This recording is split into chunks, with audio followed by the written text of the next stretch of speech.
My dear students, നമുക്കിന്ന് accounting for partnership എന്ന് പറയുന്ന വളരെ ഏറെ പ്രാധാന്യമുള്ള ഏരിയ 30 മാർക്കിൻ്റെ എക്സാമിന് 30 മാർക്കിൻ്റെ ക്വസ്റ്റ്യൻസ് പ്രതീക്ഷിക്കാവുന്ന ഏരിയയിലേക്ക് കിടക്കാം. അതിൽ ആദ്യത്തെ ചാപ്റ്ററാണ് അക്കൗണ്ടിങ് ഫോർ പാർട്ട്ണർഷിപ്പ് ഫണ്ടമെൻ്റൽസ് എന്ന് പറയുന്ന ഏരിയ. അതിൽ നമ്മൾ ആ ഒരു ചാപ്റ്റർ കവർ ചെയ്യുകയാണെങ്കിൽ എനിക്ക് തോന്നുന്നു ഏകദേശം ഒരു 15 മാർക്ക് വരെ നമുക്ക് മാക്സിമം സ്കോർ ചെയ്യാൻ പറ്റും. നമ്മുടെ പാർട്ട്ണർഷിപ്പ് എന്ന് പറയുന്ന 30 മാർക്കിൽ 15 മാർക്ക് മാക്സിമം സ്കോർ ചെയ്യാൻ പറ്റും ഈ ഒരു ചാപ്റ്റർ കവർ ചെയ്യണമെങ്കിൽ. കംപ്ലീറ്റ് നിങ്ങൾ വർക്കൗട്ട് ചെയ്യണമെങ്കിൽ അത്രയ്ക്കും നല്ല ഒരു ബേസിക്സ് നൽകുന്ന ഒരു ചാപ്റ്ററാണ്. നമ്മുടെ പാർട്ട്ണർഷിപ്പ് എന്ന് പറയുന്ന വാസ്റ്റായിട്ടുള്ള അത് വളരെ വൈഡായിട്ടുള്ള ഒരു ഏരിയയുടെ കോൺസെപ്റ്റുകൾ സമ്മറൈസ് ചെയ്ത് ഞാൻ ഈ ഒരു വീഡിയോയിൽ കാണിക്കുകയാണ്. എല്ലാവരും അവസാനം വരെ ഒന്ന് ക്ഷമയോടെ ഒന്ന് കാണുക. എന്താണ് പാർട്ട്ണർഷിപ്പ് എന്നുള്ളത് നിങ്ങൾക്ക് അറിയാം. ക്ലാസ് 11 ബിസിനസ് സ്റ്റഡീസിൽ പഠിച്ചതാണ്. രണ്ടുപേര് തമ്മിൽ ബിസിനസ് സ്റ്റാർട്ട് ചെയ്ത് അത് നടത്തുന്ന ഒരു കോൺസെപ്റ്റാണ്. മിനിമം 2 പേര് വേണം. ഇവിടെ പാർട്ട്ണർഷിപ്പ് ഡീഡ് എന്ന് പറയുന്നത് അവർ തമ്മിലുള്ള ഒരു എഗ്രിമെൻ്റ് ആണ്. നമുക്കിതിൽ ഏറ്റവും ഇമ്പോർട്ടൻ്റ് ആയിട്ട് ഓർത്തിരിക്കേണ്ട ഒരു കാര്യം എന്തൊക്കെ റൂൾസാണ് ആ ഒരു ഡീഡ് ഇല്ലെങ്കിൽ, പാർട്ട്ണർഷിപ്പ് ഡീഡ് അല്ലെങ്കിൽ പാർട്ട്ണർഷിപ്പ് എഗ്രിമെൻ്റ് ഇല്ലെങ്കിൽ നമ്മൾ ഓർത്തിരിക്കേണ്ട കാര്യങ്ങൾ എന്തൊക്കെയാണ്, അവർ നടപ്പിലാക്കുന്ന കാര്യങ്ങൾ എന്തൊക്കെയാണ് എന്നുള്ളതാണ്. അപ്പോൾ ഇവിടെ പാർട്ട്ണർഷിപ്പ് എഗ്രിമെൻ്റ് ഇല്ല എങ്കിൽ പ്രോഫിറ്റ് ഷെയർ ചെയ്യുന്നത് പാർട്ട്നേഴ്സ് തമ്മിൽ പ്രോഫിറ്റ് ഷെയർ ചെയ്യുന്നത് തുല്യമായിട്ടായിരിക്കും, ഈക്വലായിട്ടായിരിക്കും. ഒരു ഇൻട്രസ്റ്റ് ഓൺ ക്യാപിറ്റൽ എന്ന് പറയുന്നത് പാർട്ട്ണർഷിപ്പ് ഫോം പാർട്ട്നേഴ്സിന് കൊടുക്കുന്നതാണ്. ഓണറും ഓർഗനൈസേഷനും രണ്ടും രണ്ടാണ്. ഓർഗനൈസേഷൻ പാർട്ട്ണർഷിപ്പ് ഫോം പാർട്ട്നേഴ്സിന് കൊടുക്കുന്നതാണ് അവർ ഇൻവെസ്റ്റ് ചെയ്ത തുകയ്ക്കുള്ള ഇൻട്രസ്റ്റ്. അപ്പോൾ ആ ഇൻട്രസ്റ്റ് കൊടുക്കത്തില്ല, നോ ഇൻട്രസ്റ്റ് എന്നാണ് പറഞ്ഞിരിക്കുന്നത്. No interest on capital will be paid by the firm. പിന്നെ interest on loans and advances, ഈ സ്ഥാപനം പാർട്ട്ണർഷിപ്പ് ഫോം കളക്ട് ചെയ്യുന്ന ലോൺസിന്, എടുക്കുന്ന ലോൺസിന് ഇൻട്രസ്റ്റ് കൊടുക്കുന്ന രീതിയെക്കുറിച്ചാണ് ഇവിടെ പറയുന്നത്. അവർ ഒരു രൂപ അവിടെ എത്ര രൂപയാണ് ലോണായിട്ട് എടുത്തിട്ടുണ്ടെങ്കിലും അതിൽ അവർ 6% വരെ ഇൻട്രസ്റ്റ് കൊടുക്കും എന്നുള്ളതാണ്. 6% വരെ ഒന്നും പറഞ്ഞിട്ടില്ല. എഗ്രിമെൻ്റ് ഇല്ലെങ്കിൽ തന്നെ 6% ഇൻട്രസ്റ്റ് കൊടുക്കേണ്ടതാണ് എന്നുള്ളതാണ്.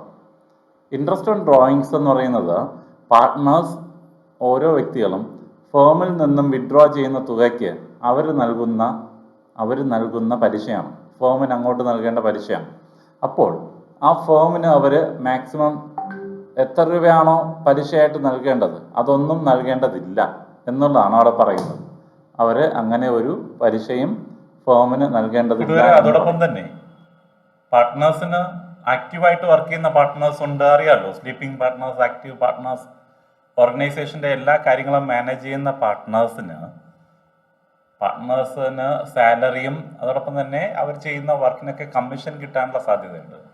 പക്ഷെ അവിടെ എഗ്രിമെൻ്റ് ഒന്നും ഇല്ല എങ്കിൽ അവിടെ പാർട്ട്നേഴ്സ് എഗ്രിമെൻ്റ് വെച്ചിട്ടല്ല പ്രവർത്തിക്കുന്നതെങ്കിൽ ആർക്കും തന്നെ സാലറിയോ കമ്മീഷനോ കൊടുക്കേണ്ടതില്ല എന്നുള്ളതാണ് ഇവിടുത്തെ റൂൾ പറയുന്നത്. Rules applicable in the absence of partnership deed പറയുന്നത്.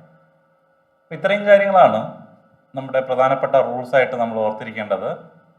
പക്ഷേ ഓർത്തിരിക്കേണ്ട ഒരു കാര്യം, ഇത്രയും റൂൾസ് ഹിഡൻ ആയിട്ടാണ്. നമ്മുടെ ക്വസ്റ്റ്യനിൽ നമുക്ക് ഐഡൻറ്റിഫൈ ചെയ്യാൻ പറ്റില്ല. പക്ഷേ നമ്മൾ ആലോചിച്ച് ചിന്തിച്ച് കൂട്ടിയെടുക്കേണ്ടതാണ്. ക്രിട്ടിക്കൽ തിങ്കിങ് ഉപയോഗിച്ച് എടുക്കേണ്ട ഒരു കാര്യമാണ്.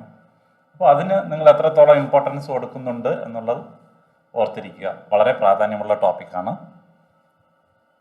Profit and loss appropriation account എന്നുള്ള ഒരു അക്കൗണ്ടിലേക്കാണ് നമ്മൾ അടുത്ത് പോകുന്നത്. അതിൽ പ്രോഫിറ്റ് ആൻഡ് ലോസ് അക്കൗണ്ടും ട്രേഡിംഗ് അക്കൗണ്ടും ഒക്കെ പാർട്ട്ണർഷിപ്പ് ഫോമിലും നമ്മൾ തയ്യാറാക്കുന്നുണ്ട്. പക്ഷേ നമ്മുടെ മാർക്ക് സ്കോർ ചെയ്യുന്നതിന് വേണ്ടി ഏറ്റവും കൂടുതൽ പ്രാധാന്യം നൽകേണ്ട ഒരു ടോപ്പിക്കാണ് profit and loss appropriation account. യഥാർത്ഥത്തിൽ ഇത് പ്രോഫിറ്റ് ആൻഡ് ലോസ് അക്കൗണ്ടിൻ്റെ ഒരു കണ്ടിന്യൂഷനാണ്, തുടർച്ചയാണ്. അപ്പോൾ ഇതിൽ ചില ഐറ്റംസ്, ഇപ്പോൾ നമ്മൾ നേരത്തെ പറഞ്ഞ interest on drawings, salary, commission, interest on capital, ഇങ്ങനെയുള്ള പാർട്ട്നേഴ്സുമായിട്ട് മാത്രം നിലനിൽക്കുന്ന കുറച്ച് കാര്യങ്ങളുണ്ട്. അവയെല്ലാം അഡ്ജസ്റ്റ് ചെയ്തതിന് ശേഷം, ചിലത് കൂട്ടേണ്ടതും കുറയ്ക്കേണ്ടതുമുണ്ട്. അവയെല്ലാം അഡ്ജസ്റ്റ് ചെയ്തതിന് ശേഷം മാത്രമാണ്, എന്ന് വെച്ചാൽ ഈ അക്കൗണ്ടിൽ റെക്കോർഡ് ചെയ്തതിന് ശേഷം മാത്രമാണ് നമ്മൾ എന്താണ് ആ ഒരു തുക, മിച്ചമുള്ള ബാലൻസ് ഉള്ള തുകയാണ് പാർട്ട്നേഴ്സിൻ്റെ ക്യാപിറ്റൽ അക്കൗണ്ടിലേക്ക് ആ വർഷം പ്രോഫിറ്റ് ആയിട്ട് ഷെയർ ചെയ്യുന്നത്. അപ്പോൾ അതിനുവേണ്ടി തയ്യാറാക്കുന്ന ഒരു അക്കൗണ്ടാണ്. നമുക്ക് അതിൻ്റെ ഫോർമാറ്റ് മാത്രം നോക്കാം. ജേണൽ എൻട്രി ഒക്കെ അതിൽ നിന്ന് നിങ്ങൾക്ക് മനസ്സിലാവുന്നതാണ്. അപ്പോൾ അതിൽ ഫോർമാറ്റ് ഇങ്ങനെയാണ്, കണ്ടോ? Profit and loss appropriation account, അതിൻ്റെ ക്രെഡിറ്റ് സൈഡിൽ പ്രോഫിറ്റ് ആൻഡ് ലോസ് എമൗണ്ട്, നമ്മുടെ നെറ്റ് പ്രോഫിറ്റ് ആണ്. അത് ലോസ് ആണെങ്കിൽ അത് ഡെബിറ്റ് സൈഡിൽ വരും. അപ്പോൾ പ്രോഫിറ്റ് ആണെങ്കിൽ അത് ക്രെഡിറ്റ് സൈഡിലേക്ക് ട്രാൻസ്ഫർ ചെയ്യുന്നുണ്ട്. പിന്നെ ഇൻട്രസ്റ്റ് ഓൺ ഡ്രോയിങ്സ്, പാർട്ട്നേഴ്സ് ഫോമിന് കൊടുക്കുന്ന ഇൻട്രസ്റ്റ് ഓൺ ഡ്രോയിങ്സ് അത് എഴുതുന്നുണ്ട്. അതോടൊപ്പം തന്നെ ഡെബിറ്റ് സൈഡിൽ ഇൻട്രസ്റ്റ് ഓൺ ക്യാപിറ്റൽ നമ്മൾ റെക്കോർഡ് ചെയ്യുന്നുണ്ട്. ഡെബിറ്റ് സൈഡിൽ എക്സ്പെൻസ് ആണ്, ഫോമിനുള്ള എക്സ്പെൻസ് ആണ്. ക്രെഡിറ്റ് സൈഡിൽ ഫോമിന് കിട്ടുന്ന ഇൻകം ആണ് റെക്കോർഡ് ചെയ്യുന്നത്. അത് കഴിഞ്ഞ് സാലറി ടു എ പാർട്ട്ണർ, പാർട്ട്ണറിന് കൊടുക്കുന്ന സാലറി അല്ലെങ്കിൽ കമ്മീഷൻ, അങ്ങനെയുള്ള എമൗണ്ട്സ് നമ്മൾ എഴുതുന്നുണ്ട്. അത് റെക്കോർഡ് ചെയ്തതിന് ശേഷം ഡിഫറൻസ് വരുന്ന തുക ചില ഘട്ടങ്ങളിൽ നമ്മൾ ഇതിനകത്ത് ജനറൽ റിസർവും റെക്കോർഡ് ചെയ്യാറുണ്ട്. അത് നമ്മൾ എന്ത് ചെയ്യാറുണ്ട്? ഡെബിറ്റ് ചെയ്യാറുണ്ട്. അതിനുശേഷം ബാക്കിയുള്ള തുക പാർട്ട്നേഴ്സിന്റെ ക്യാപിറ്റൽ അക്കൗണ്ടിലേക്കാണ് ഷെയർ ചെയ്യാറുള്ളത്. പാർട്ട്നേഴ്സിന്റെ ക്യാപിറ്റൽ അക്കൗണ്ടിലേക്കാണ് അത് ഷെയർ ചെയ്യാറുള്ളത് എന്നുള്ളതാണ്. അപ്പോൾ അത് ഒരു വളരെ ഇമ്പോർട്ടൻ്റ് ആയിട്ടുള്ള ഒരു അക്കൗണ്ടാണ് profit and loss appropriation account. പിന്നെ നമ്മൾ പാർട്ട്നേഴ്സിന്റെ ക്യാപിറ്റൽ അക്കൗണ്ടാണ് തയ്യാറാക്കാൻ പഠിക്കുന്നത്. പാർട്ട്നേഴ്സിന്റെ ക്യാപിറ്റൽ അക്കൗണ്ട് വളരെ ഇമ്പോർട്ടൻ്റ് ആണ്. 8 മാർക്കിന്റെ ക്വസ്റ്റ്യനിലൊക്കെ നമ്മൾ ഏറ്റവും കൂടുതൽ ഫേസ് ചെയ്യുന്ന ഒരു കാര്യമാണ്. ഈ പ്രോഫിറ്റ് ആൻഡ് ലോസ് അപ്രോപ്രിയേഷൻ അക്കൗണ്ടും 4 മാർക്കിനൊക്കെ നമുക്ക് പ്രതീക്ഷിക്കാവുന്ന ഒരു ഏരിയ ആണ്. 8 മാർക്കിലെ ഒരു പ്രധാനപ്പെട്ട അക്കൗണ്ടാണ് ക്യാപിറ്റൽ അക്കൗണ്ട് എന്ന് പറയുന്നത്. പാർട്ട്നേഴ്സിന് ഓരോരുത്തർക്കും പ്രത്യേകം കോളം വെച്ചിട്ട് നമ്മൾ തയ്യാറാക്കുന്ന ഒരു അക്കൗണ്ടാണ്. 2 രീതിയിലാണ് നമ്മൾ ഈ അക്കൗണ്ട് തയ്യാറാക്കുന്നത്.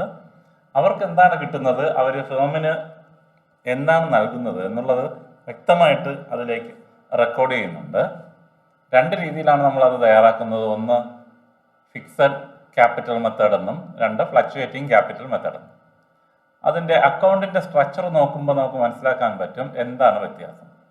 അപ്പോൾ ഇവിടെ എമൗണ്ട് കോളം എന്ന് പറയുന്ന ഈ എമൗണ്ട് കോളത്തിൽ എത്രത്തോളം പാർട്ട്നേഴ്സ് ഉണ്ടോ അതിനനുസരിച്ച് എമൗണ്ട് കോളവും കൂടുതലായിരിക്കും. ഇപ്പോൾ 3 പാർട്ട്നേഴ്സ് ഉണ്ട്, എ ബി സി 3 പാർട്ട്നേഴ്സ് ഉണ്ടെങ്കിൽ 3 പ്രത്യേകം എമൗണ്ട് കോളങ്ങൾ നമ്മൾ തയ്യാറാക്കണം. ഡേറ്റ് പർട്ടിക്കുലർ, എ ഒരു എമൗണ്ട് കോളം, ബി രണ്ടാമത്തെ എമൗണ്ട് കോളം, സി മൂന്നാമത്തെ എമൗണ്ട് കോളം. അതേപോലെ തന്നെ ക്രെഡിറ്റ് സൈഡിലും 3 എമൗണ്ട് കോളം പ്രത്യേകം നമ്മൾ ഓപ്പൺ ചെയ്യേണ്ടതുണ്ട്. ഇനി എന്താണ് ആദ്യത്തെ മെത്തേഡായ ഫിക്സഡ് ക്യാപിറ്റൽ മെത്തേഡ്? ഇപ്പോൾ ഫിക്സഡ് എന്ന് പറഞ്ഞു കഴിഞ്ഞാൽ എപ്പോഴും നിശ്ചയിച്ച ഒരു തുക അതുപോലെ തന്നെ ഇരിക്കും എന്നുള്ളതാണ്. ക്യാപിറ്റലിൻ്റെ എമൗണ്ട് മാറത്തില്ല, എപ്പോഴും അതുപോലെ തന്നെ ഇരിക്കും. ചില സാഹചര്യങ്ങളിൽ മാത്രമാണ് ക്യാപിറ്റലിൻ്റെ എമൗണ്ട് മാറുന്നത്. അപ്പോൾ ഇവിടെ ആ മെത്തേഡ് പ്രകാരം 2 അക്കൗണ്ട് നമ്മൾ തയ്യാറാക്കും. ഒന്ന് പാർട്ട്നേഴ്സ് ക്യാപിറ്റൽ അക്കൗണ്ടും മറ്റൊന്ന് പാർട്ട്നേഴ്സ് കറണ്ട് അക്കൗണ്ട് എന്ന് പറയുന്ന 2 അക്കൗണ്ടുകളാണ് ഫിക്സഡ് ക്യാപിറ്റൽ മെത്തേഡ് വഴി നമ്മൾ തയ്യാറാക്കുന്നത്. അപ്പോൾ ആദ്യം ക്യാപിറ്റൽ അക്കൗണ്ടിൽ എന്താ എഴുതുക? ബൈ ബാലൻസ് ബ്രോഡ് ഓൺ എന്ന് പറഞ്ഞിട്ട് ക്വസ്റ്റ്യനിലുള്ള അവർ തുടക്കത്തിൽ കൊണ്ടുവന്ന ക്യാപിറ്റലിൻ്റെ തുക എഴുതും. ബൈ ബാലൻസ് ബ്രോഡ് ഓൺ എന്ന് പറഞ്ഞിട്ട് തുടക്കത്തിൽ അവർ കൊണ്ടുവന്ന ക്യാപിറ്റലിൻ്റെ എമൗണ്ട് എഴുതും. അതിനുശേഷം by cash or bank, additional ആയിട്ട് എന്തെങ്കിലും വീണ്ടും ക്യാപിറ്റലിൻ്റെ ആവശ്യം വരുമ്പോൾ അഡീഷണൽ ആയിട്ട് ക്യാപിറ്റൽ എന്തെങ്കിലും കൊണ്ടുവരുന്നുണ്ടെങ്കിൽ ആ തുകയും നമ്മളിവിടെ ബൈ ക്യാഷ് ഓർ ബാങ്ക്, അല്ല ഇപ്പോൾ അസറ്റ് ആയിട്ടാണ്, ഇപ്പോൾ ബിൽഡിംഗ് ഇൻവെസ്റ്റ് ചെയ്യുന്നു, അല്ലെങ്കിൽ ഫർണിച്ചർ കൊണ്ടുവരുന്നു, മെഷീനൊക്കെ കൊണ്ടുവരുന്നു, പാർട്ട്നേഴ്സ് കൊണ്ടുവരുന്നുണ്ടെങ്കിൽ ആ ഒരു തുകയായിരിക്കും അവിടെ കാണിക്കുക.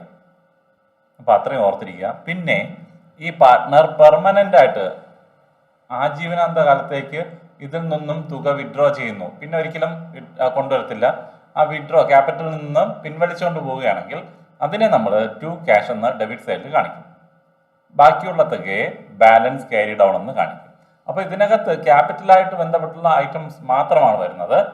ക്യാപിറ്റൽ കൊണ്ടുവരുന്നതും എടുത്തു കൊണ്ടുപോകുന്നതും വിഡ്രോ ചെയ്തുകൊണ്ട് പോകുന്നതും മാത്രമാണ് ഇതിനകത്ത് വരുന്നത്. അതോടൊപ്പം തന്നെ ഇതിൻ്റെ തുടർച്ചയായിട്ട് നമ്മൾ അടുത്തൊരു അക്കൗണ്ട് വരയ്ക്കും, പാർട്ട്നേഴ്സ് കറണ്ട് അക്കൗണ്ട്. അവിടെയും ഡേറ്റ് പർട്ടിക്കുലർ 3 പാർട്ട്നേഴ്സ് ഉണ്ടെങ്കിൽ 3 എമൗണ്ട് കോളം പ്രത്യേകം ഡെബിറ്റ് സൈഡിലും ക്രെഡിറ്റ് സൈഡിലും വരയ്ക്കും. ഇനി എന്തൊക്കെയാണ് ഇതിനകത്ത് നമ്മൾ രേഖപ്പെടുത്തുന്നത്? ആദ്യം നമ്മൾ ഈ കറണ്ട് അക്കൗണ്ടിന് എന്തെങ്കിലും ബാലൻസ് ഉണ്ടെങ്കിൽ അത് വെച്ച് തുടങ്ങും. ഈ ബാലൻസ് ബ്രോഡ് ഓൺ എന്ന് പറയുന്നത് കറണ്ട് അക്കൗണ്ടിന്റെ ബാലൻസ് ആണ്, അല്ലാതെ ക്യാപിറ്റൽ അക്കൗണ്ടിന്റെ ബാലൻസ് അല്ല. ഇനി എന്തൊക്കെയാണ് നമ്മൾ കൂടുതലായിട്ട് റെക്കോർഡ് ചെയ്യുന്നത്? ഇൻട്രസ്റ്റ് ഓൺ ക്യാപിറ്റൽ, പാർട്ട്നേഴ്സിന് കിട്ടുന്ന ഇൻട്രസ്റ്റ് ഓൺ ക്യാപിറ്റൽ, പാർട്ട്നേഴ്സിന് കിട്ടുന്ന സാലറി, പാർട്ട്നേഴ്സിന് കിട്ടുന്ന കമ്മീഷൻ. അപ്പോൾ അത്രയും ഐറ്റംസ് ആണ് അവിടെ വരിക. പിന്നെ പ്രോഫിറ്റ് ആൻഡ് ലോസ് അപ്രോപ്രിയേഷൻ അക്കൗണ്ടിന്റെ ബാലൻസ്, പ്രോഫിറ്റ് ആണെങ്കിൽ അത് ക്രെഡിറ്റ് സൈഡിലും ലോസ് ആണെങ്കിൽ അത് ഡെബിറ്റ് സൈഡിലും വരും. ഡെബിറ്റ് സൈഡിൽ നോക്കിയാൽ ഡ്രോയിങ്സ് റെക്കോർഡ് ചെയ്യുന്നുണ്ട്, ഇൻട്രസ്റ്റ് ഓൺ ഡ്രോയിങ്സ് റെക്കോർഡ് ചെയ്യുന്നുണ്ട്, പിന്നെ പ്രോഫിറ്റ് ആൻഡ് ലോസ് അപ്രോപ്രിയേഷൻ്റെ ലോസ് എമൗണ്ടും ഡെബിറ്റ് സൈഡിൽ വരുന്നുണ്ട്. ബാക്കിയുള്ള തുകയെ നമ്മൾ ബാലൻസ് ക്യാരി ഡൗൺ എന്ന് ടോട്ടൽ ചെയ്തതിന് ശേഷം എഴുതും. അപ്പോൾ ഈ രണ്ട് അക്കൗണ്ട് ഇവിടെ സെപ്പറേറ്റ് ആയിട്ട് വരയ്ക്കുന്നത് കൊണ്ടാണ് അത് ഫിക്സഡ് ക്യാപിറ്റൽ മെത്തേഡ് എന്ന് അറിയപ്പെടുന്നത്. ക്യാപിറ്റൽ എമൗണ്ടിൽ വലിയ വേരിയേഷൻ വരുന്നില്ല, അത് എന്തായിരിക്കും, ഫിക്സഡ് ആയിരിക്കും. അതോടൊപ്പം തന്നെ ഇവിടെ നമ്മൾ ഒരു രീതി പറയുന്നുണ്ട്, ഈ ക്യാപിറ്റൽ എമൗണ്ട് ഫിക്സഡ് ആയിരിക്കും. പക്ഷെ ഫ്ലക്ച്വേറ്റിംഗ് ക്യാപിറ്റൽ മെത്തേഡിലാണെങ്കിൽ ഒറ്റ അക്കൗണ്ടാണ് നമ്മൾ പ്രിപ്പയർ ചെയ്യുന്നത്. അവിടെ ഫ്ലക്ച്വേറ്റിംഗ് ക്യാപിറ്റൽ മെത്തേഡിനകത്ത് നമ്മൾ എന്ത് ചെയ്യണം, ഈ അഡ്ജസ്റ്റ്മെന്റ്സ് ആയ ഇൻട്രസ്റ്റ് ഓൺ ക്യാപിറ്റലും എല്ലാ കാര്യങ്ങളും ഒറ്റ അക്കൗണ്ടിൽ തയ്യാറാക്കും. നോക്കിയേ, ഈ പാർട്ട്നേഴ്സ് ക്യാപിറ്റൽ അക്കൗണ്ട് മാത്രമാണ് ഇവിടെ തയ്യാറാക്കുന്നത്.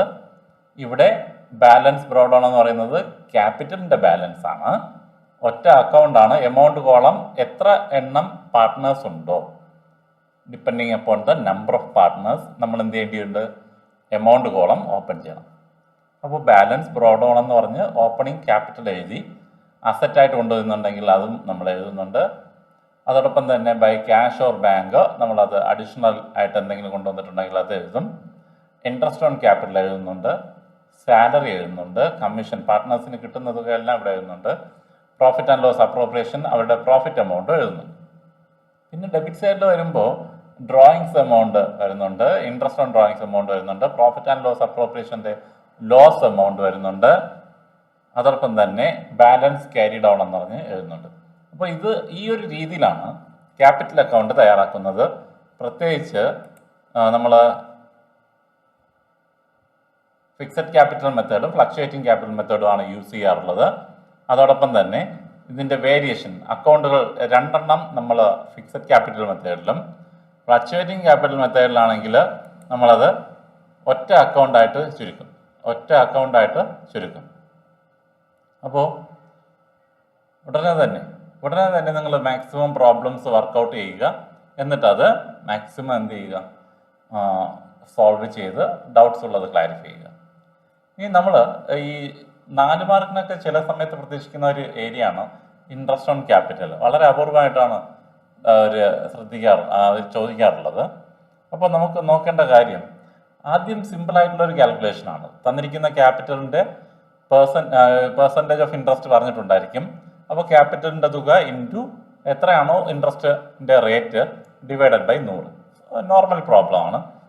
പക്ഷേ അഡീഷണൽ ക്യാപിറ്റൽ കൊണ്ടുവരുമ്പോൾ നമ്മൾ എന്ത് ചെയ്യണം, ആ അഡീഷണൽ ക്യാപിറ്റലിൻ്റെ ഇൻട്രസ്റ്റ് നമ്മൾ പീരീഡ് വെച്ച് ഇത്ര മാസത്തേക്കാണ് അവർ, അല്ലെങ്കിൽ ചിലപ്പോൾ ജാനുവരി മുതൽ ഫെബ്രുവരിയുള്ള ഫിനാൻഷ്യൽ ഇയറിൽ അവർ കൊണ്ടുവരുന്നത് ചിലപ്പോൾ ഇൻ ബിറ്റ്വീൻ ദ പീരീഡ് ആയിരിക്കും. ചിലപ്പോൾ ജൂണിലാണ് കൊണ്ടുവരുന്നതെങ്കിൽ ജൂൺ മുതൽ ഡിസംബർ 31 വരെയുള്ള ആ ഒരു പീരീഡിലേക്കുള്ള ഇൻട്രസ്റ്റ് കൊടുത്താൽ മതി. അപ്പോൾ അതിനുവേണ്ടി സെപ്പറേറ്റ് ആ പീരീഡ് വൈസ് ഒക്കെ കാണുന്നതിനാണ് capital into rate by 100 plus capital additional capital കൊണ്ടുവന്നത്. Additional capital into rate by 100 into number of additional months divided by 12. എത്ര മാസത്തേക്കാണ് അത് കൊടുക്കേണ്ടതെന്നുള്ളതും നമ്മൾ നോക്കുന്നുണ്ട്. എപ്പോഴും ഓർത്തിരിക്കേണ്ട കാര്യം, ഓപ്പണിംഗ് ക്യാപിറ്റലിനാണ് നമ്മൾ എന്ത് ചെയ്യുന്നത്, ഇൻട്രസ്റ്റ് ഓൺ ക്യാപിറ്റൽ കാൽക്കുലേറ്റ് ചെയ്യുന്നത്. ചില ക്വസ്റ്റ്യൻസിൽ ഓപ്പണിംഗ് ബാലൻസ് തന്നിട്ടുണ്ടാവില്ല. അങ്ങനെയാണെങ്കിൽ നമ്മൾ അത് എന്ത് ചെയ്യണം, എങ്ങനെയാണ് നമ്മൾ ഓപ്പണിംഗ് ക്യാപിറ്റൽ കണ്ടെത്തുന്നതെന്നും അതിനെങ്ങനെയാണ് ഇൻട്രസ്റ്റ് കണ്ടെത്തുന്നതെന്നും നോക്കണം. അപ്പോൾ ഇവിടെ capital at the end of the year തന്നിട്ടുണ്ടായിരിക്കും. അതിനോടൊപ്പം ഡ്രോയിങ്സ് ഓഫ് ദ ഇയർ നമ്മൾ എന്ത് ചെയ്യും, ആഡ് ചെയ്യും. പ്രോഫിറ്റ് ഉണ്ടെങ്കിൽ അത് നമ്മൾ കുറയ്ക്കും. അതോടൊപ്പം തന്നെ അഡീഷണൽ ആയിട്ട് കൊണ്ടുവന്ന ക്യാപിറ്റലും കുറയ്ക്കും. അപ്പോൾ കുറയ്ക്കുമ്പോൾ നമ്മൾ ജസ്റ്റ് റിവേഴ്സ് ഓർഡറിൽ പോവുകയാണ്. അങ്ങനെ നമ്മൾ എന്ത് ചെയ്യുന്നു, ഇവയൊക്കെ അഡ്ജസ്റ്റ് ചെയ്യുന്നതിന് മുമ്പുള്ള ഓപ്പണിംഗ് ക്യാപിറ്റലിലേക്ക് എത്തിച്ചേരും. അതാണ് capital at the beginning of the year. അപ്പോൾ ഓർത്തിരിക്കുക, ഡ്രോയിങ്സ് എമൗണ്ട് ക്ലോസിംഗ് ക്യാപിറ്റലിനോടൊപ്പം കൂട്ടും. അതോടൊപ്പം തന്നെ നമ്മളതിൽ നിന്ന് കുറയ്ക്കുന്ന ഐറ്റംസ് ഏതൊക്കെയാണ്, അഡീഷണൽ ക്യാപിറ്റൽ കൊണ്ടുവന്നതും പ്രോഫിറ്റിൻ്റെ എമൗണ്ടും കുറയ്ക്കും.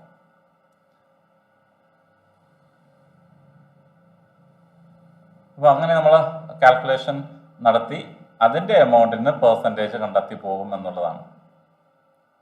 പിന്നെ ഇൻട്രസ്റ്റ് ഓൺ ക്യാപിറ്റൽ കാണുന്ന സമയത്ത് നമ്മൾ profit and loss appropriation account prepare ചെയ്യേണ്ടത് അത്യാവശ്യമാണ് എന്ന് പറയുകയാണെങ്കിൽ ക്വസ്റ്റ്യനിൽ ഇൻട്രസ്റ്റ് ഓൺ ക്യാപിറ്റൽ തന്നിട്ടുണ്ട്.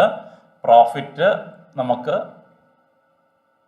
തന്നിട്ടുള്ള പ്രോഫിറ്റ് എന്ന് പറയുന്നത് ഇപ്പോൾ ഫോർ എക്സാമ്പിൾ നമ്മൾ ടോട്ടൽ ഇൻട്രസ്റ്റ് ഓൺ ക്യാപിറ്റൽ കണ്ടെത്തിയത് ഒരു 40,000 രണ്ട് പേർക്ക് ചേർന്നിട്ട് ഒരാൾ 24,000 മറ്റൊരാൾ 16,000 വെച്ചിട്ട് എന്ത് ചെയ്തു ഇൻട്രസ്റ്റ് ഓൺ ക്യാപിറ്റൽ കാൽക്കുലേറ്റ് ചെയ്ത് വെച്ചിട്ടുണ്ട്. പക്ഷേ കയ്യിലുള്ള പ്രോഫിറ്റിൻ്റെ എമൗണ്ട് തന്നിരിക്കുന്ന പ്രോഫിറ്റിൻ്റെ എമൗണ്ട് വെറും 30,000 ഉള്ളൂ.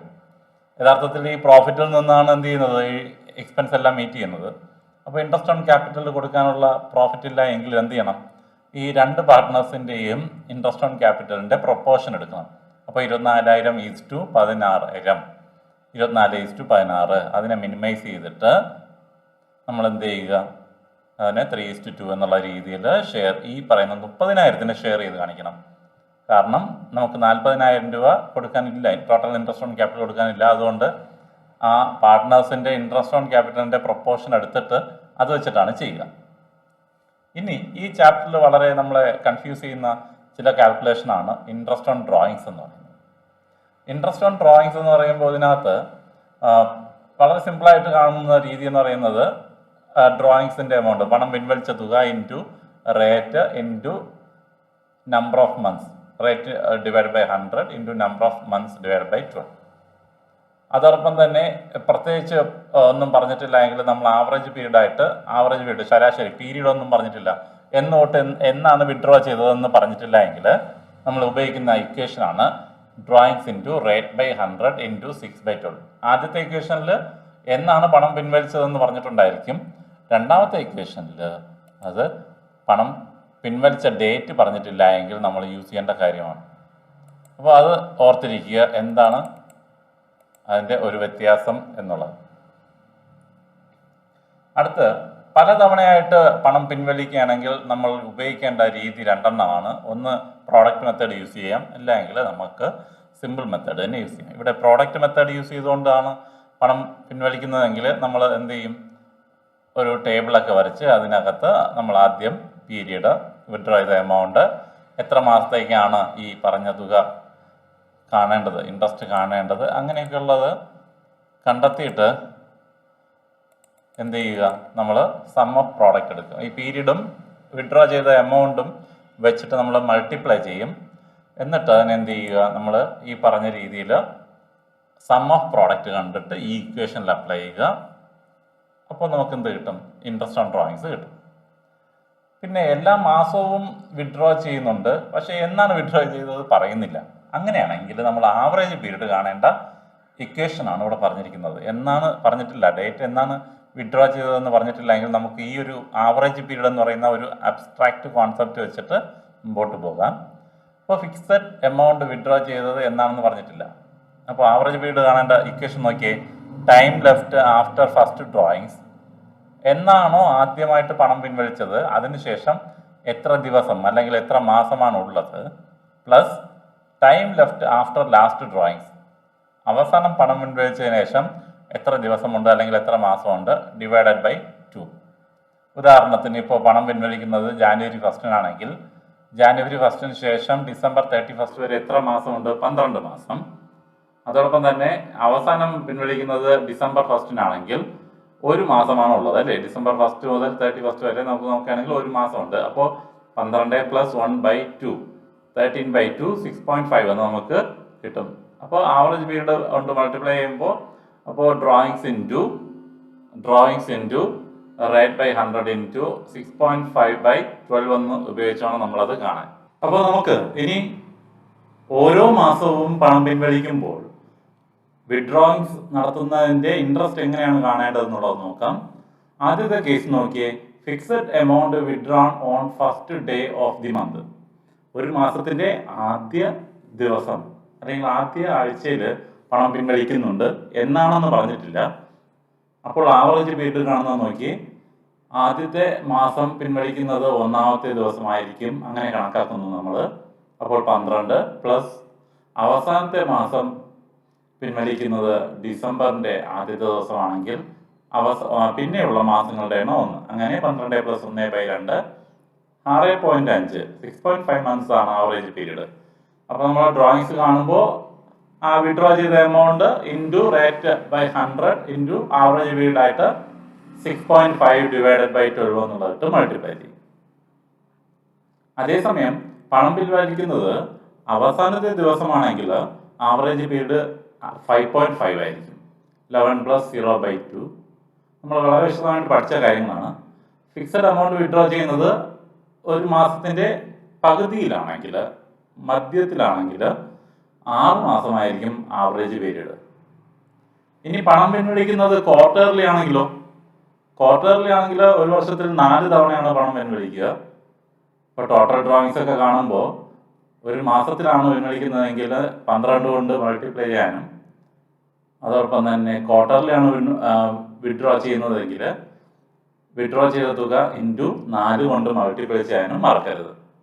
അപ്പോൾ ഇവിടെ ക്വാർട്ടറിൽ വിഡ്രോ ചെയ്യുമ്പോൾ ആദ്യമാണെങ്കിൽ അത് ആവറേജ് പീരീഡ് 7.5 മന്ത്സും, വിഡ്രോ ചെയ്യുന്നത് ക്വാർട്ടറിൻ്റെ അവസാനമാണെങ്കിൽ 4.5 മന്ത്സും, ആൻഡ് വിഡ്രോ ചെയ്യുന്നത് മിഡിലാണെങ്കിൽ 6 മന്ത്സും ആണ് ആവറേജ് പീരീഡ് ആയിട്ട് നമ്മൾ കണക്കാക്കുന്നത്. 7.5, 4.5, 6 മന്ത്സ്. ഈ പീരീഡ് അത്ര ഓർത്തിരിക്കുക. ഇനി ഒരു വർഷത്തിൽ 6 മാസം മാത്രമാണ്, 12 മാസം ഉള്ളതിൽ 6 മാസം മാത്രമാണ് പണം പിൻവലിക്കുന്നതെങ്കിൽ ആവറേജ് പീരീഡ് നോക്കാം. അങ്ങനെ 6 മാസം പണം പിൻവലിക്കുന്നു. ഓരോ മാസത്തിൻ്റെയും ആദ്യമാണെങ്കിൽ 3.5 മന്ത്സ്, ഒരു മാസത്തിൻ്റെ അവസാനമാണെങ്കിൽ 2.5 മന്ത്സ്, ഒരു മാസത്തിൻ്റെ മിഡിലാണെങ്കിൽ അത് 3 മന്ത്സ് ആണ് ആവറേജ് പീരീഡ്. 3.5, 2.5, 3 മന്ത്സ്. അതോടൊപ്പം തന്നെ പണം പിൻവലിക്കുന്നത് 9 മാസത്തേക്ക് മാത്രമാണെങ്കിൽ, 9 മാസത്തേക്ക് മാത്രമാണെങ്കിൽ പണം പിൻവലിക്കുന്നത് എങ്ങനെയാണെന്ന് നോക്കി. 9 + 1/2 5 മാസമാണ് 9 മാസത്തേക്കുള്ള പണം പിൻവലിക്കുമ്പോൾ. ആദ്യമാണ് പിൻവലിക്കുന്നതെങ്കിൽ 5 മാസമാണ് ആവറേജ് പീരീഡ്, ആവറേജ് മന്ത്സ്. എൻഡിലാണെങ്കിൽ 4 മന്താണ് ആവറേജ് പീരീഡ് എന്ന് പറയുന്നത്. മിഡിലാണെങ്കിൽ 4.5 മന്ത്സ് ആണ് ആവറേജ് പീരീഡ് എന്ന് പറയുന്നത്. ഇനി 1-2 പ്രത്യേക കാര്യങ്ങൾ വളരെ ഇമ്പോർട്ടൻ്റ് ആണ്. റേറ്റ് ഓഫ് ഇൻട്രസ്റ്റ് തന്നിട്ടുണ്ടാവും, ഇൻട്രസ്റ്റ് ഓൺ ഡ്രോയിങ്സ് തന്നിട്ടുണ്ടാവും. പക്ഷേ പെർ ആനം എന്ന വാക്ക് ഉണ്ടെങ്കിൽ എങ്ങനെ ചെയ്യണം, ഇല്ല എങ്കിൽ എങ്ങനെ ചെയ്യണം, ഒബ്ജക്റ്റീവ് ടൈപ്പിനൊക്കെ ചോദിക്കാവുന്ന ഒരു ഏരിയ ആണ്. അതുകൊണ്ട് വളരെ ഇമ്പോർട്ടൻ്റ് ആയിട്ട് പഠിച്ചിരിക്കുക. അപ്പോൾ ഇവിടെ നോക്കിയേ, പെർ ആനം എന്നുള്ള വാക്ക് ഉണ്ടെങ്കിൽ നമ്മൾ എന്ത് ചെയ്യണം? പെർ ആനം എന്നുള്ള വാക്കുണ്ടെങ്കിൽ നമ്മൾ 6/12 6 മന്ത്സിന് ആവറേജ് പീരീഡ് ആയിട്ട് എടുക്കുക. പെർ ആനം എന്നുള്ള വാക്കില്ല എങ്കിൽ തന്നിരിക്കുന്ന വിഡ്രോ ചെയ്ത എമൗണ്ട് ഇൻറ്റു റേറ്റ് ബൈ 100 ഇട്ട് ഇൻട്രസ്റ്റ് കണ്ടെത്തിയാൽ മതിയാകും. ഓർത്തിരിക്കുക, പെർ ആനം ഉണ്ടെങ്കിൽ നമ്മൾ ആവറേജ് പീരീഡ് ആയിട്ട് 6/12 മൾട്ടിപ്ലൈ ചെയ്യുക. അതില്ല എങ്കിൽ പെർ ആനം P.A. ഇല്ല എങ്കിൽ നമ്മൾ ചെയ്യേണ്ടത് വിഡ്രോ ചെയ്ത തുക ഇൻറ്റു റേറ്റ് ബൈ 100 ഇട്ട് ചെയ്താൽ മതി. പ്രോഫിറ്റ് ഗ്യാരണ്ടി ചെയ്യുന്ന കാര്യം പല രീതിയിൽ നമ്മൾ പഠിക്കാറുണ്ട്. പ്രോഫിറ്റ് ഗ്യാരണ്ടി ചെയ്തത്, ഒരു പാർട്ട്ണറിന് ഗ്യാരണ്ടി ചെയ്തത് കണ്ടെത്തുന്ന രീതി നോക്കി. ഗ്യാരണ്ടി ചെയ്ത തുക, ഇപ്പോൾ ഫേമാണ് ഗ്യാരണ്ടി ചെയ്തതെങ്കിൽ നമ്മൾ ഓർത്തിരിക്കേണ്ട കാര്യം, ഇതെല്ലാം നമ്മൾ പ്രോഫിറ്റ് ആൻഡ് ലോസ് അപ്രോപ്രിയേഷൻ അക്കൗണ്ടിലാണ് ചെയ്യുന്നത്. വളരെ ഇമ്പോർട്ടൻ്റ് ആയിട്ടുള്ള ഒരു കാര്യമാണ്. 4 മാർക്കിന് നമുക്ക് പ്രതീക്ഷിക്കാവുന്ന ഒരു ഏരിയ ആണ് profit guaranteed by the firm അല്ലെങ്കിൽ പാർട്ട്ണർ എന്നുള്ളത്. അപ്പോൾ ഒരു പാർട്ട്ണറിന് ഇത്ര രൂപ പ്രോഫിറ്റ് മിനിമം ഗ്യാരണ്ടി ചെയ്തിരിക്കും. അപ്പോൾ അത് കണ്ടെത്താൻ ക്വസ്റ്റ്യനിൽ പ്രോഫിറ്റിൻ്റെ എമൗണ്ട് തന്നിട്ടുണ്ടായിരിക്കും, ഫേമിൻ്റെ പ്രോഫിറ്റിൻ്റെ എമൗണ്ട് തന്നിട്ടുണ്ടായിരിക്കും, പ്രോഫിറ്റ് ഷെയറിംഗ് റേഷ്യോ തന്നിട്ടുണ്ടായിരിക്കും. കൂട്ടുകാരെ, ഈ 3 രീതിയിൽ നമ്മൾ ചെയ്യുമ്പോൾ ആദ്യം ചെയ്യുന്നത് ഈ പ്രോഫിറ്റിനെ നമ്മൾ 3 പാർട്ട്നേഴ്സിനായിട്ട് ഡിവൈഡ് ചെയ്യും. എന്നിട്ട് മിനിമം എമൗണ്ട് ഗ്യാരണ്ടി ചെയ്ത ആളിന് അത് കിട്ടുന്നുണ്ടോ ഒന്ന് നോക്കും. കിട്ടുന്നില്ല, കുറവുണ്ടെങ്കിൽ ആ കുറവ് തുക ഫേം ഗ്യാരണ്ടി ചെയ്തതാണെങ്കിൽ, ആ കുറവ് തുക ഫേം ആണ് ഗ്യാരണ്ടി ചെയ്തതെങ്കിൽ ഓൾഡ് പാർട്ട്നേഴ്സ് അവരുടെ ഓൾഡ് റേഷ്യോയ്ക്ക് ഷെയർ ചെയ്യും. മറ്റുള്ള പാർട്ട്നേഴ്സ് അവരുടെ റേഷ്യോയ്ക്ക് ആ പ്രോഫിറ്റ് മിച്ചമുള്ള തുക കൊടുക്കാനുള്ളത് ഷെയർ ചെയ്ത് ആ മിനിമം പ്രോഫിറ്റ് ഗ്യാരണ്ടി ചെയ്ത ആളിന് കൊടുക്കും. അപ്പോൾ അത് വളരെ ഇമ്പോർട്ടൻ്റ് ആണ്. അതാണ് guarantee given by the firm. അപ്പോൾ എത്രയാണ് ഈ മറ്റു പാർട്ട്നേഴ്സ് കൊടുക്കുന്നത് അത് അവരുടെ ഷെയറിൽ നിന്ന് കുറയും. എന്നിട്ട് പുതിയ ആളിൻ്റെ കിട്ടുന്ന ആളിന് അത് കൂട്ടി നമ്മളത് പ്രോഫിറ്റ് ആൻഡ് ലോസ് അപ്രോപ്രിയേഷൻ്റെ ഡെബിറ്റ് സൈഡിൽ കാണിക്കും. അതേസമയം ഗ്യാരണ്ടി നൽകിയത് ഫേം ആണെങ്കിലോ, ഫേം അല്ല പാർട്ട്നേഴ്സ് ആണെങ്കിലോ, നോക്കിയേ, guarantee given by the firm to a particular partner in a specified ratio. Firm ആണ് ഗ്യാരണ്ടി നൽകുന്നത്, ഒരു പ്രത്യേക റേഷ്യോയിലാണ് നൽകുന്നതെങ്കിൽ അത് ഈ പറഞ്ഞ പോലെ ഡെഫിസിറ്റ് എമൗണ്ട് കുറവ് എത്രയാണെന്ന് കണ്ടെത്തിയിട്ട് മിനിമം പ്രോഫിറ്റ് ഗ്യാരണ്ടി ചെയ്തതിൽ എത്രയാണ് മിനിമം പ്രോഫിറ്റ് കൊടുക്കാൻ പറ്റാത്തത് ഗ്യാരണ്ടി ചെയ്തതെന്നുള്ളത് കണ്ടെത്തിയിട്ട് ആ തുക ആ സ്പെസിഫിക് റേഷ്യോയ്ക്ക് ഷെയർ ചെയ്ത് പാർട്ട്നേഴ്സിൽ നിന്ന് കുറയ്ക്കും.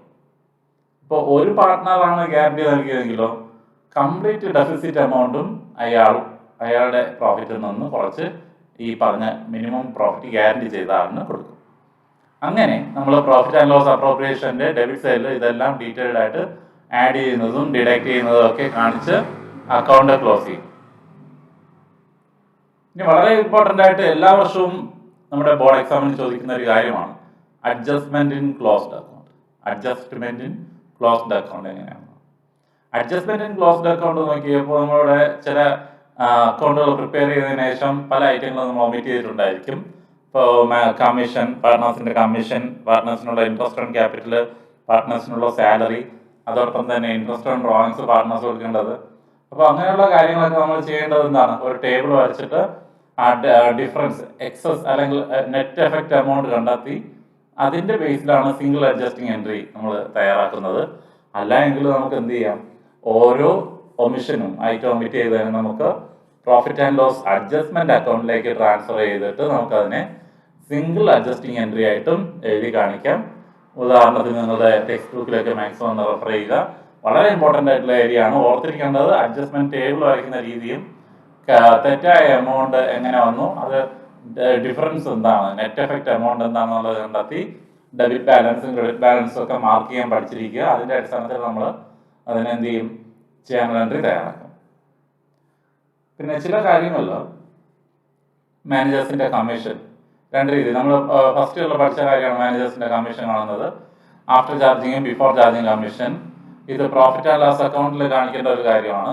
അപ്പോൾ ആഫ്റ്റർ ചാർജിങ് ആണെങ്കിൽ മാത്രമാണ് നമ്മളെ കൺഫ്യൂസ് ചെയ്യുന്നത്. ബിഫോർ ചാർജിങ് ആണെങ്കിൽ പ്രോഫിറ്റിന്റെ എമൗണ്ട് കണ്ടെത്തിയിട്ട് നെറ്റ് പ്രോഫിറ്റിന്റെ എമൗണ്ടിൽ നിന്ന് എത്ര പെർസെൻറ്റേജ് ആണ് കമ്മീഷൻ ഉള്ളത് അത് കാൽക്കുലേറ്റ് ചെയ്യും. പക്ഷേ ആഫ്റ്റർ ചാർജിങ് ആണെങ്കിലോ നമ്മൾ കാണുന്ന രീതി ഇവിടെ നോക്കി എക്സാമ്പിൾ കൊടുത്തിട്ടുണ്ട്. 44,000 പ്രോഫിറ്റ് ഇൻറ്റു 10% പ്രോഫിറ്റ്. അപ്പോൾ ഇൻറ്റു 10/110 എന്ന് വെച്ചാൽ 100+10. ആഫ്റ്റർ ചാർജിങ്ങിലുള്ള പ്രത്യേകത അതാണ്. അപ്പോൾ ഇൻട്രസ്റ്റ് ഓൺ ക്യാപിറ്റൽ എന്ന് പറയുന്നത് പാർട്ട്നേഴ്സ് ലോൺ എന്ന് പറയുന്നത് ഇൻട്രസ്റ്റ് ഓൺ പാർട്ട്നേഴ്സ് ലോൺ എന്ന് പറയുന്ന ഒരു ഐറ്റം ഉണ്ട്. അത് നമ്മൾ അവരുടെ പാർട്ട്നേഴ്സിന്റെ ലോൺ അക്കൗണ്ടിലേക്കാണ് ട്രാൻസ്ഫർ ചെയ്യുന്നത്. അതോടൊപ്പം തന്നെ പ്രോഫിറ്റ് ആൻഡ് ലോസ് അക്കൗണ്ടിൽ ഡെബിറ്റ് സൈഡിലും കാണിക്കുന്നുണ്ട്. പിന്നെ റെന്റ് ടു എ പാർട്ട്ണറും പ്രോഫിറ്റ് ആൻഡ് ലോസ് അക്കൗണ്ടിന്റെ ഡെബിറ്റ് സൈഡിലാണ് നമ്മൾ അത് കാണിക്കുന്നത് എന്നുള്ളതാണ്.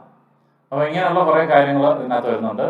പിന്നെ കഴിഞ്ഞ വർഷങ്ങളിലെ 5 വർഷത്തെ ക്വസ്റ്റ്യൻ നോക്കുകയാണെങ്കിൽ 2015 നമ്മുടെ ഇതിൽ ഈ ഒരു ഏരിയയിൽ നിന്ന് ബേസിക് ആയിട്ടുള്ള ഒരു ക്വസ്റ്റ്യൻ ചോദിച്ചിട്ടുണ്ടായിരുന്നു. ഇൻട്രസ്റ്റ് ഓൺ ലോണുമായിട്ട് ബന്ധപ്പെട്ട് 6% പറയാനുള്ള ആൻസറാണ് നൽകേണ്ടത്. അതേ വർഷം തന്നെ പ്രോഫിറ്റ് ആൻഡ് ലോസ് അപ്രോപ്രിയേഷൻ അക്കൗണ്ടിന്റെ ഒരു ക്വസ്റ്റ്യൻ 3 മാർക്കിന് ചോദിച്ചിട്ടുണ്ട്. ഈ വർഷം വരുന്ന വർഷങ്ങളിൽ നിങ്ങൾക്കത് 4 മാർക്കിനായിരിക്കും ചോദിക്കുക. കാരണം ഈ 3 മാർക്കിന്റെ ഏരിയയൊക്കെ നമ്മുടെ നോട്ട് ഫോർ പ്രോഫിറ്റ് ഓർഗനൈസേഷന്റെ ചാപ്റ്ററിലേക്ക് മാറ്റിക്കഴിഞ്ഞു. അപ്പോൾ വളരെ ഇമ്പോർട്ടൻ്റ് ആയിട്ട് നമ്മൾ ഓർത്തിരിക്കേണ്ട ഒരു കാര്യമാണിത്. ആ വർഷം 2015 അതേപോലെ തന്നെ 3 മാർക്കിന് ഒരു ക്വസ്റ്റ്യൻ നമ്മുടെ profit and loss appropriation account പ്രിപ്പറേഷനുമായിട്ടും ജേണൽ എൻട്രി പ്രിപ്പറേഷനുമായിട്ട് ബന്ധപ്പെട്ട് ചോദിച്ചിട്ടുണ്ടായിരുന്നു. 4 മാർക്കിന്റെ ഒരു ക്വസ്റ്റ്യൻ ഉണ്ടായിരുന്നു. 6 മാർക്കിന്റെ ഒരു ക്വസ്റ്റ്യൻ ഇൻട്രസ്റ്റ് ഓൺ ക്യാപിറ്റലിന്റെ കാൽക്കുലേഷനുമായിട്ട് ബന്ധപ്പെട്ടുണ്ടായിരുന്നു. 1 മാർക്കിന്റെ 2 ക്വസ്റ്റ്യൻസ് ഉണ്ടായിരുന്നു. അപ്പോൾ നമുക്ക് പൗസ് ചെയ്ത് ഈ വീഡിയോ കാണാവുന്നതാണ്. ക്വസ്റ്റ്യൻ നോക്കി ആൻസർ എഴുതാവുന്നതാണ്. ഇവിടെ 4 മാർക്കിന്റെ മറ്റൊരു ക്വസ്റ്റ്യൻ പ്രോഫിറ്റ് ആൻഡ് ലോസ് അപ്രോപ്രിയേഷന്റെ ഏരിയയിൽ നിന്നുണ്ടായിരുന്നു. അപ്പോൾ 2016 അതുപോലെ തന്നെ പ്രോഫിറ്റ് ആൻഡ് ലോസ് അപ്രോപ്രിയേഷൻ അക്കൗണ്ടിന്റെ ഒരു ക്വസ്റ്റ്യൻ എല്ലാ വർഷവും വരുന്നതാണ്. ഈ അഡ്ജസ്റ്റ്മെന്റ് വെച്ചിട്ട് നമ്മൾ തയ്യാറാക്കുന്നതാണ് എന്നുള്ളതാണ്. 2016 ഡൽഹിയിലെ ക്വസ്റ്റ്യൻ ആണ്. അതിൽ 1 മാർക്കിന്റെ ഒരു ക്വസ്റ്റ്യൻ ഇൻട്രസ്റ്റ് ഓൺ ഡ്രോയിങ്സിന്റെ കാൽക്കുലേഷനും ആയിട്ട് ബന്ധപ്പെട്ട് വന്നിട്ടുണ്ടായിരുന്നു. കണ്ടോ, 4 മാർക്കിന് അടുത്ത് വീണ്ടും ചോദിച്ചിട്ടുണ്ട് പ്രോഫിറ്റ് ആൻഡ് ലോസ് അപ്രോപ്രിയേഷൻ അക്കൗണ്ടിന്റെ പ്രിപ്പറേഷൻ. അതോടൊപ്പം തന്നെ 2017 ഇൻട്രസ്റ്റ് ഓൺ പാർട്ട്നേഴ്സ് ക്യാപിറ്റൽ അതുമായിട്ട് ബന്ധപ്പെട്ട ഒരു objective type question. Adjusting entry എഴുതാൻ തന്നെ 1 മാർക്കിന് ക്വസ്റ്റ്യൻ ചോദിച്ചിരിക്കുന്നു. 3 മാർക്കിൻ്റെ പ്രോബ്ലം 1 മാർക്കിന് ചോദിച്ചിരിക്കുന്നു. മൈനറിനെ അല്ലാതെ മറ്റാരെയൊക്കെ നമുക്ക് പാർട്ട്നേഴ്സ് മെമ്പേഴ്സായിട്ട് ചേർത്തുകൂടാ എന്നുള്ള ഒരു ഒബ്ജക്റ്റീവ് ടൈപ്പ് ക്വസ്റ്റ്യൻ ഉണ്ട്. അങ്ങനെ എല്ലാ വർഷവും നമുക്ക് ഒരുപാട് ക്വസ്റ്റ്യൻ, നമുക്കൊന്ന് ലാസ്റ്റ് ഇയറിലെ ക്വസ്റ്റ്യൻസ് ഒക്കെ എടുക്കുകയാണെങ്കിൽ അവിടെയും നമ്മുടെ necessary journal entry, adjusting entry ചെയ്താനുള്ള ഒരു ക്വസ്റ്റ്യൻ ആണെന്ന് തോന്നുന്നത്. പ്രോഫിറ്റ് ആൻഡ് ലോസ് അപ്രോപ്രിയേഷൻ അക്കൗണ്ടിന്റെ ക്വസ്റ്റ്യൻ 6 മാർക്കിന് ചോദിച്ചിട്ടുണ്ടായിരുന്നു. 2020 ക്വസ്റ്റ്യൻ എടുക്കുകയാണെങ്കിൽ അവിടെ 1 മാർക്കിന്റെ ഒരു question objective type question interest on ക്യാപിറ്റലും വിഡ്രോയിങ്സുമായിട്ട് ബന്ധപ്പെട്ട് ചോദിച്ചിട്ടുണ്ടായിരുന്നു.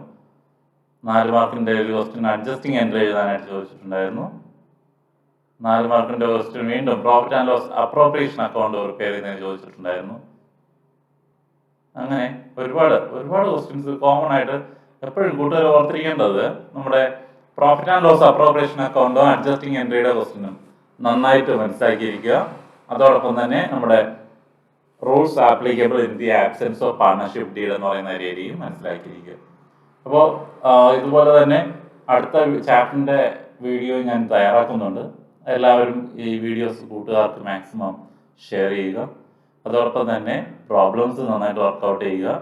തീർച്ചയായിട്ടും നിങ്ങൾക്കും 100-ൽ 100 മാർക്ക് മാക്സിമം അറ്റൻഡ് ചെയ്യാൻ പറ്റും. അപ്പോൾ എല്ലാവർക്കും നല്ലൊരു ദിവസം ആശംസിക്കുന്നു. ബൈ.